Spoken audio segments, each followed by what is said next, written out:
Allez, on y va, let's go, c'est parti, React, vidéo du chef Otaku, chapitre 1189. Quelle humiliation. Problème. Quelle humiliation. Nous sommes humiliés. Attends, j'ai pas la vidéo, attends, vu que c'est la rêve du titre. Quelle humiliation. Attends, hop, il est là, quelle humiliation. Quelle humiliation. Quelle humiliation. Nous sommes humiliés. Quelle humiliation. Quelle humiliation. Nous sommes humiliés. Ah, la vidéo de fou. Quelle humiliation, nous sommes humiliés. Ça, c'est Luffy. Loki. Loki à terre inerte. Quelle humiliation. Quelle humiliation. Nous sommes humiliés. Quelle humiliation. Nous sommes humiliés. Allez, on y va. C'est parti. Entre parenthèses, problème. Sinon, c'est pas drôle, évidemment. Alors, ce chapitre 1189. Hop, allez, on y va. Ragnir. Ragnir qui parle à Loki. Quelle humiliation. Quelle humiliation. Nous sommes humiliés, Loki. Nous sommes humiliés. Allez, là, je vais peut-être le garder en jingle. Je vais peut-être le garder, celui-là. C'est vrai qu'il est pas mal. Hein. Allez. Alors, il y a des trucs, je suis hypé. Il y a des trucs, je suis hypé, mais... Ah, il y a des trucs, je suis hypé. Il y a des trucs, je suis en mode Vini. Tu sais, le A, c'est l'équivalent de Vini. Je suis hypé, mais... Bon. Ou plutôt, je suis pas hypé, mais peut-être que ça hypant. On va commencer déjà par le truc cool. Entre guillemets, Luffy se prend une branlée. Mais comme jamais on l'a vu se prendre une branlée. Au moins quand Kaido l'avait roosté, c'était one shot. Là non, c'est Ouais. là je te fais mal. Ouais. Je te one shot. C'est vrai, c'est vrai, c'est vrai. Kaido, au moins, c'était coup de canabo. Quoique, hein, Kaido, il avait aussi été humiliant quand il a dit de qui seras-tu le roi. Après, en vrai, il répondait. C'est pas pareil. Non, Imu est le pire. En vrai, pour moi, les deux pires à combattre, c'est qui? C'est Luffy, parce que Luffy se fout de ta gueule, et Imu, parce que Imu t'allume, Imu traite toute ta famille. Ouais, tes frères peu recommandables, t'es une merde. Tu vas rien faire, t'es pas Joy Boy. Imu, c'est le pire du pire. Qu'est-ce que Imu a fait à ma vie là? Waouh, quel personnage. Mais en plus... Les deux personnages qui ont changé ma vie ces 5 dernières années, c'est Xebec et Imu. Et Super Summers, il est à 2 doigts de rentrer dans le top, pour tout un tas de raisons. Hein? Parce que les anglophones se chient dessus. Et moi, j'aime bien voir les anglophones se chier dessus, parce que c'est drôle.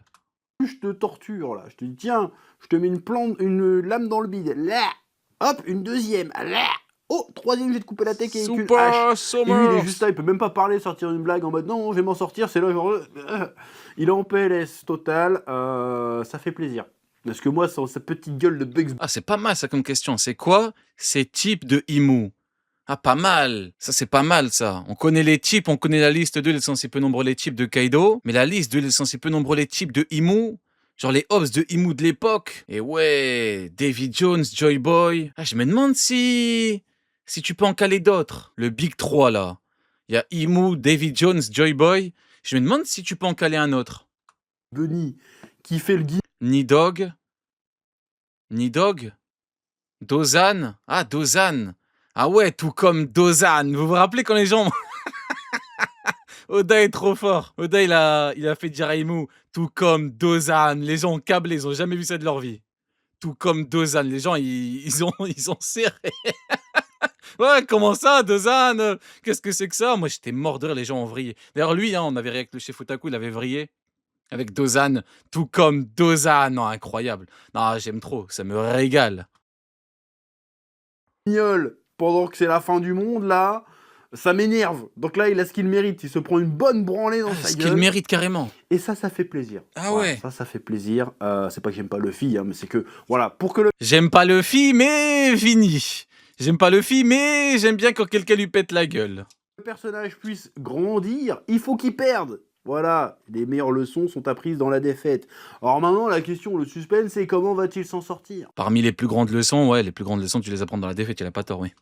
Hein, évidemment, fin d'épisode, il y a J'aime pas, mais... Gaben qui arrive, on en reparlera après. Mais là, c'est important pour la construction du personnage qui se prenne une branlée. On arrive face au roi du monde. C'est censé être l'antagoniste ultime. C'est littéralement le diable de cet univers. Eh non, tu as oublié Akainu. En mode poète et gagner. Non, il faut qu'il t'attrape par la nuque, il te met 2 claques, qui te mettent à la niche. Voilà, il faut que tu te prennes une vraie branlée. Alors, il y en a qui disent, hey, la dernière fois que Luffy s'est pris une branlée comme ça, et qu'il a été impuissant, il y a eu time skip. Est-ce qu'il va y avoir un nouveau time skip dans One Piece? Franchement, ce serait pas déconnant. Hein. Alors, ça serait peut-être pas plusieurs années, ça serait peut-être quelques mois. En tout cas, ça serait pas déconnant que Luffy reparte à l'entraînement. Voilà, il y a plusieurs solutions, hein, mais ça serait pas déconnant. Ah oui, c'est lui qui a leak à Sunny, c'est lui qui a fumé la réac de Sunny, mais ouais. C'est que t'es pas là dans la Cross Guild, là. Putain, incroyable, quel pic. Et moi, quel HDOG. Vas-y, je la raconte en vite fait, parce qu'il y en a plein qui sont au courant de l'anecdote. Sunny, il a fait un live avec lui, et lui, il a spoilé Gaban à la fin du chapitre. Du coup, bah, Sunny, il avait la mort. Et Sunny, il m'a appelé, je réponds. Il me dit, ouais, il m'a fumé ma react et tout. Je fais, ah ah ah, du coup, je me fous, tu connais, hein, évidemment, toujours dans le poète, comme le film. Je me fous de sa gueule, Je le vanne, je rigole. Sunny, il en peut plus. Il veut me spoiler. Avant qu'il me spoil, je raccroche. Et je l'ai bloqué. Je voyais même plus ses messages. Que du pic, le HDO de zinzin que j'ai. Je trouverais ça intéressant. Il a jamais vu ça de sa vie, Sunny. Mais bon, en même temps, ils sont à 2-3 îles de la fin. Ça serait bizarre de... Bon, en fait, on repart pour 2 ans de training montage. Ça serait un peu bizarre, mais bon, pourquoi pas. Donc ensuite, dans l'épisode, on a la révélation. Honnêtement, time skip, ouais, pas déconnant. Après, le problème, c'est que là, la construction est faite de sorte à ce que c'est maintenant que ça se joue. Donc, ça risque d'être compliqué. Là encore, dans le world building, des 19 armes, des 19 rois qui ont créé le gouvernement mondial il y a de cela 800 ans, hein, si ma mémoire est bonne. Et donc, ces armes ne sont pas juste n'importe quelles armes, ce sont des armes plus ou moins sacrées. Oui, sacrées, divines, démoniaques. Qui révèlent une certaine puissance. Kim-sama peut... Longinus Gram. T'as le nom de fou. C'est laquelle votre préférée? Longinus, de la famille Limoshiv, ou Gram, de la famille de Super Summers? Invoqué à volonté et... Dans ma famille, les Shepherds se transmet Gram. Putain, incroyable, j'aime trop. Et distribué même aux chevaliers divins, visiblement. Ceux qui se lèguent dans les familles. Ça ne ment pas, n'est-ce pas, Roronois Zero? C'est trop. C'est ce que Sommer est en train de proposer à ma vie, là. N'importe quoi. Il y a des gens qui me voient comme un fou. Il faut avoir la vision. Ayez la vision de ce que Sommer est en train de nous proposer, là. Il nous propose des trucs de fou. En fonction de quelle famille ils viennent. Donc il y a la famille de Somers qui a l'épée de Gram. Ouais. J'ai pas la ref. Et Longinus. Et la famille de... comment il s'appelle? Killingham. J'ai oublié son nom, mais l'espèce qui se transforme, là, le mec qui fait des cauchemars, qui a la lance de Longinus. Alors, à un moment donné, il y a Somers qui fait un comment dirais-je, qui fait un listing de certaines armes. Il parle de Massa Moussa, il parle de Longinus, il parle de... Longinus. Toibohu, machin. Alors, Toibohu, c'est un jeu de mots. Hein. Mais il y a Moussa Massa, je sais pas quoi, là. Ça, c'est une arme déjà célèbre dans le folklore japonais. T'as la lance de Longinus, c'est la lance qui a planté Jesus. Voilà, donc il y a des vraies règles. Comme dans Qu'est-ce qu'on a fait au bon Dieu? Jesus Christ. Qu'est-ce que tu veux que je dise? Jesus Christ! Culturel, comme souvent dans One Piece d'ailleurs, au niveau de certaines armes. Même les armes qui sortent, là, à un moment, ils sortent la hache de... Comme Marez. Dans l'avion. Oh my god, oh my god! Machin, là, c'est très certainement issu de la mythologie ou de l'histoire chinoise, très certainement. Donc voilà, ça c'est intéressant. Mais tu te dis, ok, tu rajoutes encore du pouvoir à Im-sama. Ouais. Voilà, il a combien de pouvoirs différents, Im-sama? Parce que au-delà d'ajouter des pouvoirs à Im-sama, ce qui est intéressant, c'est que tu ajoutes des pouvoirs aux alliés d'Im-sama. Enfin, c'est vrai qu'il dit Im-sama, et on disait Im-sama en 2018, on est en 2026, mais bon, peu importe. C'est surtout que c'est intéressant pour Super Summers. Chaque chapitre, il a une nouvelle capacité. Ouais. Ah, ça fait combien de temps qu'il est apparu? Ça va faire une dizaine de chapitres qu'il est apparu. Chaque chapitre... Vous voyez, depuis qu'Imu est apparu, c'est ça que je disais quand je parlais du potentiel infini d'Imu, parce que c'est la puissance démoniaque. Et vu que quand on parle de divin, de démoniaque, là, t'es au-delà de tout ce qui est fruits. Tu sais, tu prends n'importe quel fruit, tu peux essayer d'étirer le truc pour avoir un max de pouvoir, mais là, on parle de nécromancie, on parle d'invocation, on parle de... C'est n'importe quoi, là. Imu peut faire tout ce que Imu veut. Une nouvelle capacité. Voilà. Alors, il peut booster les gens. Ouais. Il peut faire des dom irréversibles, il peut posséder des gens. C'est pas la même chose que le dom irréversible, visiblement. Il est Il peut pacte. balancer des flamme-toon. Il peut sortir des lames de Et en son plus, Imo est un perroquet. trou de balle. Il peut transformer son épée en plein de trucs. Et il peut invoquer des armes antiques. Enfin, des armes Et Imo est un perroquet. antiques. Il peut annoncer des lames ancestrales plus ou moins magiques à volonté et les donner à qui il veut. Hmm. Ça commence à faire beaucoup de pouvoir. Voilà, tu m'étonnes que le mec c'est une galère. Grave. Hein, là on a un flashback d'ailleurs avec Loki qui fait « Ah je crois savoir qui c'est » et on a le flashback de juste après la bataille avec Harald, dans le flashback à l'époque où il a tué son père donc. Il y a Shanks qui fait « Bon allez je vais vous révéler le truc, le gars qui a intervenu c'est certainement le roi du monde. Voilà donc si tu veux aller venger ton père, bah tu peux pas y aller maintenant parce qu'en fait tu vas pas réussir à le battre parce que Xebec qui s'est déjà fait niquer, il a pas réussi à y aller non plus parce que c'était trop chaud. Et il dit un truc intéressant, il dit « Ce n'est pas le bon moment ». Ouais. Et Gaban lui fait « Chut, ne dis pas machin ». Donc là, il y a deux choses l'une. Soit Shanks sait. C'est fou de se dire que là, Shanks vient tranquillement de nous dire, bon, il a pas dit comme ça, mais toute sa vie, il l'a passé à attendre le mec qui va pouvoir, faire en sorte d'eux, et Shanks a passé sa vie à devenir plus fort pour le bon moment. Vous imaginez le mec? Vous imaginez la folie? Le mec, il est en mission depuis l'époque. Parce que Gaban, il est en mission depuis Shanks. C'est un truc de fou. Courant, il a vu le One Piece. Il connaît l'histoire. Donc, mais Shanks, il n'était pas là. On a bien mis l'accent sur le fait à l'époque du flashback. À cause de ce connard de Baggy. Et quand Shanks il lui a dit rejoins mon équipage, Baggy il a dit non. Comment ça? Moi? Rejoindre ton équipage? Alors que c'est un clown, Baggy, hein, on aura tout vu. D'Oden, que Shanks n'était pas là au moment où Baggy ne mérite pas Shanks, hein. C'est ça la vérité. ils ont découvert le One Piece. On sait que Shanks a été chevalier divin, mais est-ce que tous les chevaliers divins sont au courant qu'il y a un roi? Sinon, c'est logique en fait, qu'ils soient au courant qu'il y a un roi, un roi chelou. Bref. Donc il les a mis au parfum qu'il y a un roi du monde et que ce n'est pas encore le moment de le combattre. Alors, c'est pas sur le fait que, voilà, je reviens à ce que je disais, que Shanks soit au courant qu'il y a un roi du monde, c'est pas ça qui me dérange. C'est qu'ils disent, ce n'est pas encore le moment. Ça veut dire qu'il sait des choses qu'on ignore. Et que Gaban a l'air d'être au courant. Que c'est pas encore le moment. Donc il y a une espèce de prophétie, quelque chose. Est-ce que ça a un rapport? Ça a certainement un rapport de pro ou de loin avec la réapparition de Joy Boy, a.k.a. Luffy. D'ailleurs, en vrai, ceux qui se demandaient pendant longtemps pourquoi Shanks n'a jamais bougé, Kaido, Big Mom et tout, ben, a priori, c'était pas le moment. Hein. Il nous donne la réponse, du coup, Shanks. Hein. C'était pas le moment.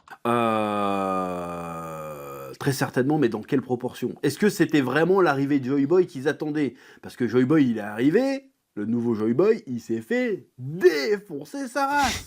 Sachant que le Joy Boy original a perdu lui aussi, hein. Parce qu'on le présente comme un héros, machin et chouette, mais il a perdu, hein.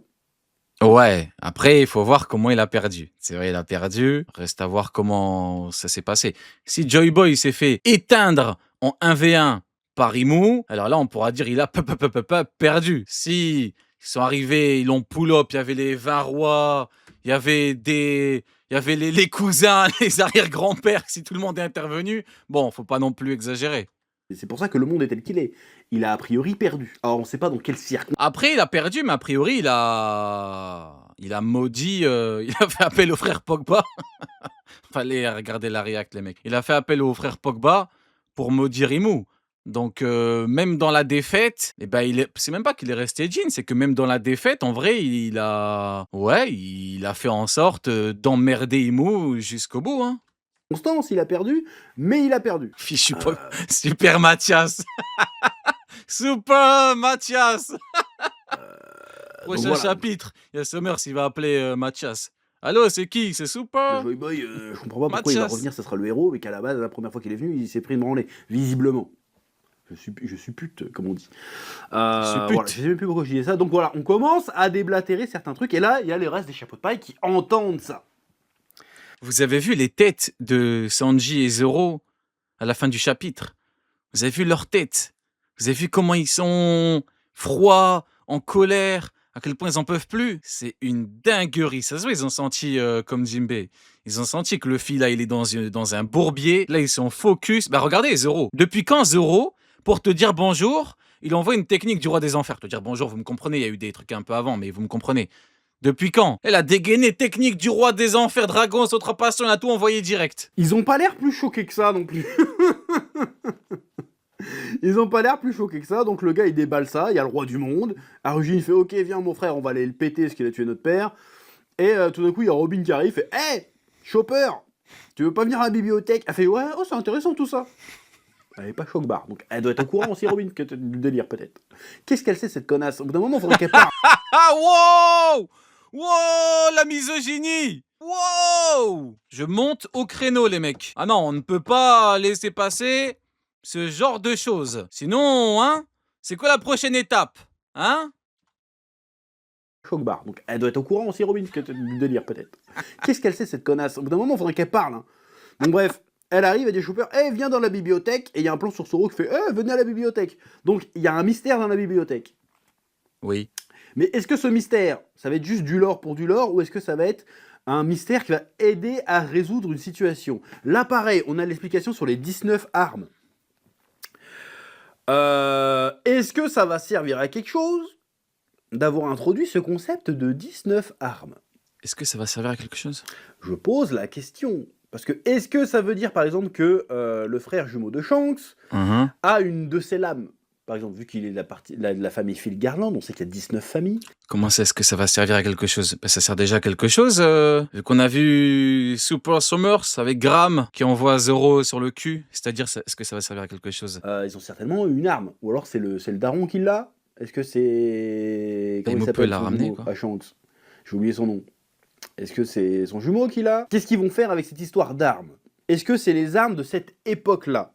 Donc, est-ce que c'est forcément les 19 armes, ou alors c'est toutes les armes qui ont servi à façonner le monde? C'est pas que les armes qui ont gagné la guerre.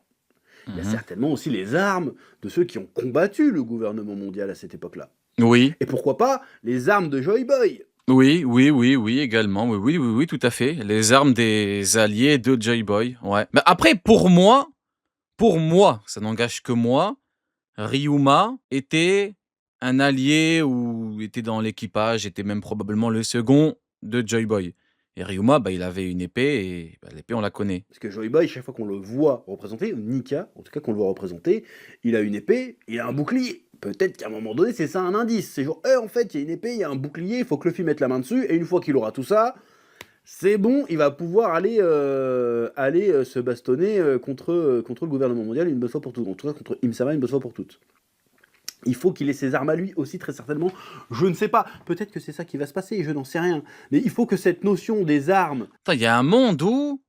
En fait, il y a un monde où les alliés de Joy Boy, ils avaient les épées des 12, là, ou les autres 21, ou même les autres, alors que les alliés de Imu avaient les lames démoniaques divines de ouf. Hein. Il y a un monde où, en fait, c'était ça. Et après, la question que je me pose, c'est est-ce que c'est surtout le omen de Imu qui les rend cheater, les épées? Des rois et quelque chose... servent à quelque chose. Ça veut dire qu'il va y avoir sûrement un connard avec Yoru dans l'équipage de Joy Boy. Résoudre une situation. Parce que là, ça sert de power-up aux méchants, d'accord, mais il faut pas que ça se contente de ça. Il faut en faire quelque chose de ces armes. Comme le délire avec Gunko.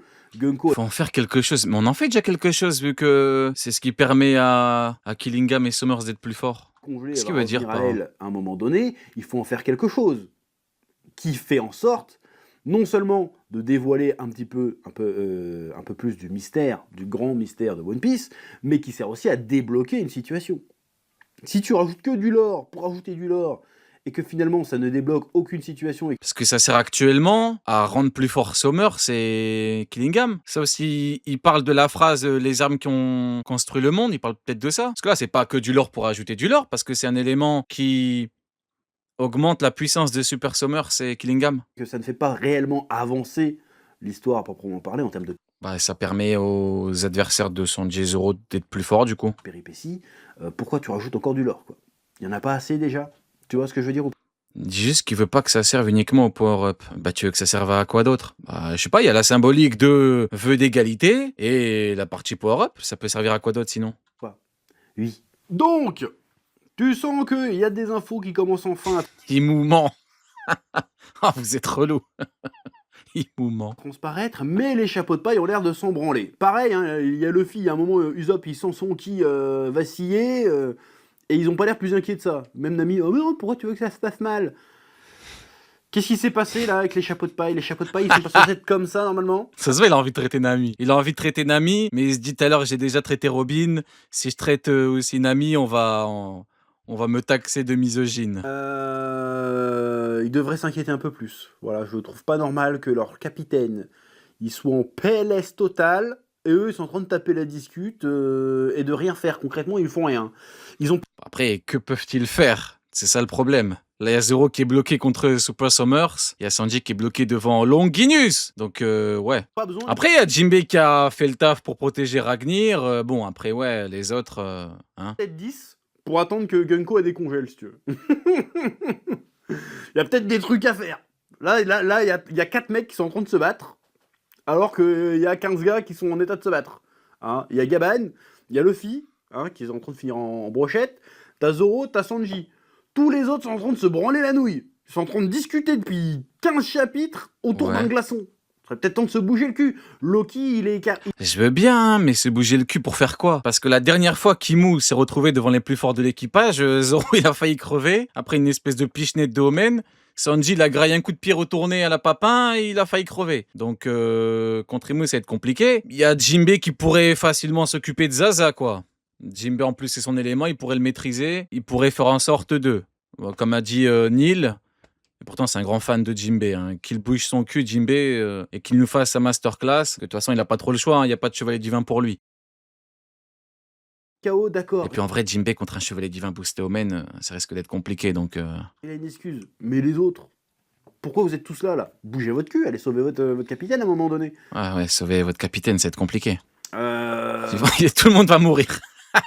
Hein, ceux qui veulent Koda tue des personnages vont être servis là. Dites à un ami d'aller voir Imu et on verra comment ça va se passer. Ouais. Ils sont censés normalement, non, on va tous se sacrifier pour sauver notre capitaine. Normalement, ils laissent personne sur le côté. Là, ils laissent tout le monde sur le côté. Je trouve ça bizarre. Alors, ça a certainement bougé dans les chapitres d'après, mais la Gunko, on l'emmerde en fait. Si Brook il reste avec elle, il reste avec Encore une femme qu'on emmerde, bizarre. elle, mais c'est la 3e. Jinbei, Usopp, Nami, Robin, machin, ils ont aucune excuse de rester derrière. Hein.